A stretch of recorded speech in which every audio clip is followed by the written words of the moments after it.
From smartphones to tablets, it seems like everyone has one these days, including kids. But are they a help or a hindrance? Well, in France, students under the age of 15 are no longer allowed to use their phones during the school day. That means no browsing the web or checking social media feeds. But not everyone's on board. Some argue that phones are actually a valuable teaching resource. So, are they a good tool for learning or too much of a distraction? Well, to discuss that, joining me on set, we have Luciano Meloni. He's an Italian teacher at the Liceo Italiano school in Istanbul. And with him is Duru Ayguven, who's a student at the same school. And completing our panel is Richard Murphy. He's an assistant professor at the Department of Economics at the University of Texas in Austin. Thanks all of you for joining us. Richard Murphy, let me begin with you. Do you support what the French are doing? Put those phones away. We're in school. Let's not have these kids go down that rabbit hole of distraction? Well, we did research in the UK that was looking at what happened when schools banned mobile phones. That we found that after schools that banned mobile phones, the test scores of kids in those schools improved more than in schools that didn't ban phone use.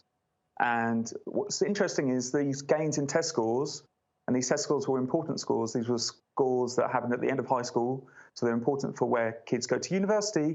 These gains were mostly driven by students at the low end of the ability distribution. Kids at the top, kids who were doing fine before, were doing fine after the ban, but we really saw gains in student test scores amongst those that were near the bottom of the test score distribution. Right. So, Luciano, I understand that in your school, you allow them to use their phones. They are allowed to use their phones, yes. How are they allowed to use their phones? Can I just be WhatsApping my friends if I'm in class? They shouldn't, right. But maybe some of them can use it during the lessons. But the thing is, we have to understand how to use it, how to use a phone, where to use a phone, when to use a phone. The thing is, they have to learn how to be prepared to keep the phone away when it's time, or to use it when I ask them to use it. I and my colleagues sit in meetings and get distracted and sometimes end up browsing, and some of them check their Facebook and things. So if we who have not been brought up with this stuff still struggle sometimes in the workday, in meetings, to keep our concentration, keep fully engaged, how are kids going to be able to do that? The thing is, if you want to do a classic lesson, like you want a traditional lesson, you have to ask them to put them away. And we have sort of box, and they put it in a box, for instance. But if you don't, then you have to be prepared to see them using it. Right. Duru, do you use your phone in the classroom? No, I actually close my phone during lessons because my previous school was a very strict school. Right. So we had to give our phones away at the beginning of the lessons, and we took them at the end of the school. So I'm used to that. But even if I didn't close my phone, I would just listen to the lesson because it's what I'm used to doing. Would you multitask? Would you be maybe browsing or chatting while engaged in the lesson? No, I don't think that I'd be able to do multitasking while listening to the lessons. But we also use our phones with our teachers when they tell us to check something on the phone, or it's just easier to, for example, if we just don't understand an Italian word, we can just check it up and it wouldn't interrupt the lesson, and we can just continue listening. Richard, from what you've heard in the past few minutes, does any of that convince you that you can find this happy medium? It's all about creating a culture where you're playing fair, I guess. You're not overly reprimanding the kids for using their phones, and they're trying to make it as useful as possible when they do use them. Is that fair? Yeah, that seems very fair. That seemed like an ideal use of phones in schools. So what our research was looking at was schools that didn't have any kind of rules regarding phone use. And the introduction of some kind of structure around phone use improved kids' test scores. What we can't talk about is the structured use of phones in classes. Like we were only looking at schools that banned phones when they previously didn't have a mobile phone policy, and we saw that kids' test scores improved after that. Luciano, let's try and look at this a bit deeper, right? And I go back to my own childhood. I'm not that old, but I definitely didn't have a smartphone when I was in school. We didn't have the sort of technology. So say like late 80s, early 90s. When I was in class, yes, of course, I was distracted, whether it's by my friends or girls or whatever it is, and we'd send little notes to each other, right? And, you know, roll them up and throw them across and pass them on. The teacher would sometimes intercept it. This is normal, right? You'd accept this is normal. But I guess while I was distracted, everything I was distracted by was within those four walls. That was it. That was my world. Isn't it a little scary that kids these days have access to an entire universe of knowledge and noise as well, outside of the classroom, that they can have in their hands, on hand, at any given time while you're trying to teach them very basic things like discipline, like concentration? You're right, yes. Thing is, nowadays we have to be aware they can be isolated. When you and me were in the class, we used to socialize, as you said, throwing piece of papers and chat a bit.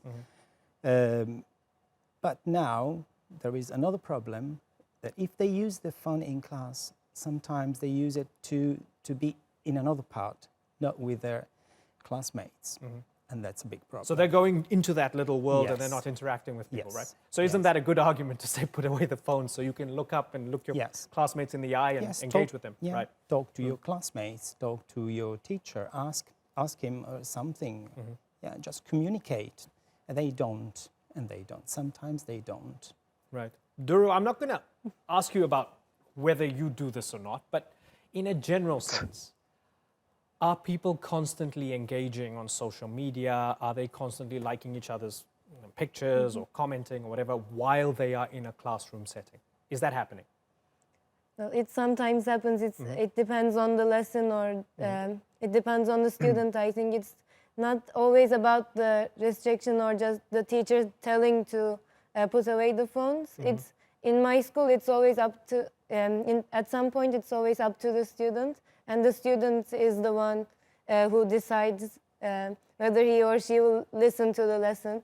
And so, for example, if I say that the lesson is important for me, then I will just not look at my phone.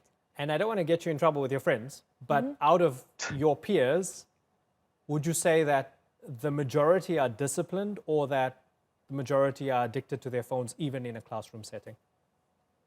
It really depends. I think it depends on the lesson.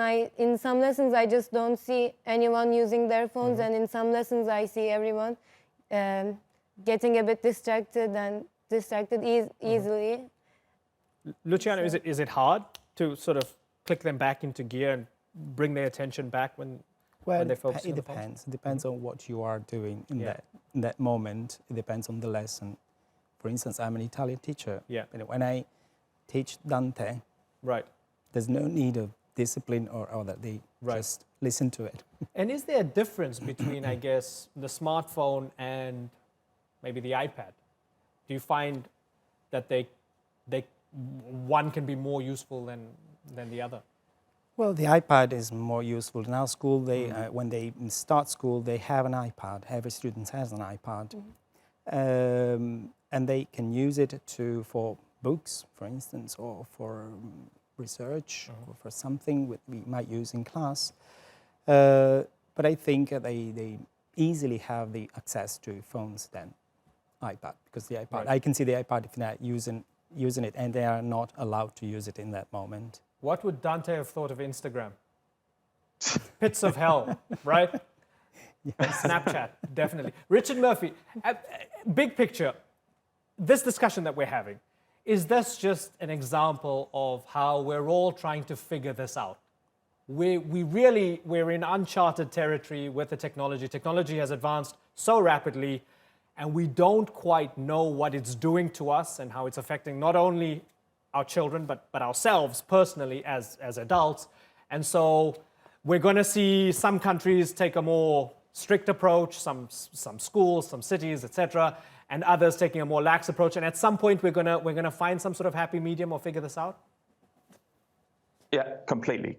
There was a recent OECD report in 2015 that looked at how the structured introduction of technology into schools, did that improve student test scores? And even that found very inconclusive results. So even when the schools themselves are saying, here's an iPad or here's some new technology, student test scores don't necessarily improve. Sometimes they go down.